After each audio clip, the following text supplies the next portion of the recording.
Hai, selamat pagi semua murid-murid, terutamanya murid-murid tahun 5Z, 6B dan 6Z. Okey, hari ini kita berjumpa lagi dalam PSV dan minggu ini teacher akan ulang lagi apa yang perlu kita buat untuk tugasan minggu ini ya. Okey, seperti yang anak-anak murid sudah tahu, okey, untuk PSV kita perlu menyiapkan projek iaitu topi jaga jarak. Okey, objektif projek ini adalah untuk memastikan murid-murid dapat melaksanakan penjarakan fizikal 1 meter di sekolah. Jadi nanti kalau murid-murid sudah kembali ke sekolah, bolehlah guna topi itu sebagai satu kaedah untuk memastikan kita ada mematuhi penjarakan fizikal 1 meter. Yang kedua adalah mengaplikasikan teknik-teknik yang sudah dipelajari dalam menghasilkan projek topi jaga jarak. Okey. Apa yang teknik-teknik yang kita sudah belajar dari tahun 4, tahun 5 dan juga tahun 6, bolehlah guna teknik-teknik tersebut untuk diguna dalam projek ini. Okey. Yang ketiga adalah menghasilkan reka cipta topi jaga jarak mengikut kreativiti masing-masing. Of course, projek ini adalah projek besar yang memerlukan kemahiran berfikir aras tinggi. Jadi, anak-anak murid digalakkanlah untuk bawa sekali ibu bapa ataupun kakak ataupun abang untuk membantu dalam untuk menyiapkan reka cipta topi jaga jarak. Yang seterusnya adalah menggalakkan murid-murid berfikir secara kreatif dalam membina reka cipta daripada bahan terbuang. Jadi projek ini kita menggunakan bahan terbuang, okey. Tidak perlu mengeluarkan duit untuk untuk beli yang apalah, semuanya kita guna bahan terbuang. Kita kena kreatif. Okey, arahan dia adalah projek ini adalah untuk tahun 4, 5 dan 6. So, teacher mengajar tahun 5Z, 5B dan 6Z. Jadi, teacher nak tahulah macam mana status yang anak-anak murid telah buat topi jaga jarak ini. Okey. Okey, di sini teacher ulang sekali lagi lah. Okey, untuk projek ini apakah bahan-bahan yang diperlukan?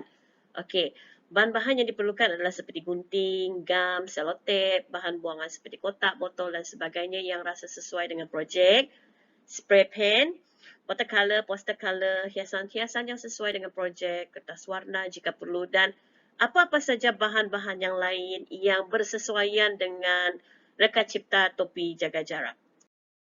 Okey, langkah pertama adalah pada minggu lepas waktu tutorial PSV, teacher sudah minta anak-anak murid untuk merancang dan melakar topi jaga jarak di sekeping kertas lah. Okey, dalam kertas itu anak-anak murid boleh melakarkan draft dulu, corak topi jaga jarak yang ingin dibuat. Okey, selepas itu teacher juga minta lakaran tersebut digambar, di-snap dan di-upload di dalam Google Classroom. Okey, dan ada juga murid yang PM tepi dengan teacher lah. Okey, teacher terima. Tapi sebaiknya teacher nak menggalakkan anak-anak murid menggunakan Google Classroom. So, kena upload lah di dalam Google Classroom PSV. Okey, selepas anak-anak murid membuat lakaran, dalam lakaran tersebut anak-anak murid akan senaraikan apakah bahan-bahan yang diperlukan untuk membuat projek topi jaga jarak. Okey, so kena fikirkan apa bahan-bahan untuk projek tersebut. Okey, sepatutnya minggu lepas sudah fikirkan apakah bahan-bahan. Jadi, teacher yakin pada minggu ini bahan-bahan tersebut sudah pun ada dan boleh digunakan. Seperti yang teacher maklumkan pada awal tadi, okey, projek ini kita tidak perlu menggunakan banyak duit, keluarkan duit untuk beli apa-apa. Teacher nak kekreatifan anak-anak murid semua untuk fikirkan macam mana kita nak buat topi jaga jarak dengan menggunakan bahan buangan. Okey, bolehlah cari sama ada kotak-kotak, botol ataupun apa-apa bahan yang bersesuaian dengan reka cipta anak-anak murid. Okey, di sini teacher nak bagi contoh lah, okey. topi jaga jarak yang dibuat oleh negara luar, okey, negara barat lah. Okey, sangat kreatif kan? Tengok dia buat apa ni, animal, elephant dan juga ziraf yang ada leher dia panjang.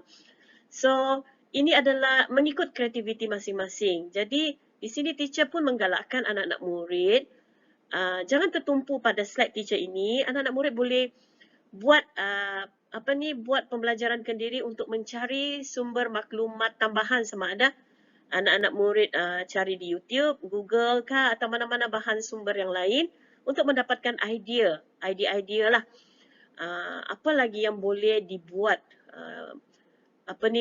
dengan projek topi jaga jarak ini, okey? Ada yang menggunakan gulungan kertas, ada yang gunakan batang, terpulang dengan anak-anak murid. Tidak ada yang teacher khususkan. Sebab itu teacher cakap projek ini kalau dapat libatkan ibu bapa ataupun kakak ataupun abang, okey, untuk bantu sama-sama menyiapkan projek topi jaga jarak. Jadi teacher mohonlah untuk anak-anak murid semua untuk menyiapkan projek ini. Kena siapkan projek ini sebab teacher akan membuat pentaksiran berdasarkan hasil projek tersebut. Okey? Jadi nanti apabila buka sekolah, anak-anak murid kena hantarlah, kena bawa projek tersebut kepada teacher dan teacher akan berikan penilaian. Okey? Teacher akan bagi tahap penguasaan itulah berapa. Okey? Jadi kalau anak-anak murid ikut apa yang teacher arahkan, okey, tidak mustahil anak murid mudah untuk mendapatkan TP yang tinggi ya, TP 6. Okey.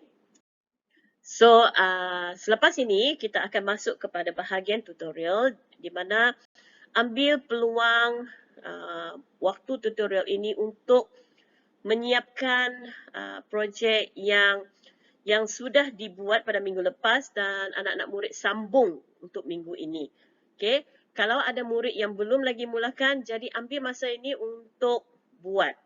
Jangan tunggu ataupun buat tidak tahu sebab projek ini seperti yang teacher cakap, teacher akan buat penilaian.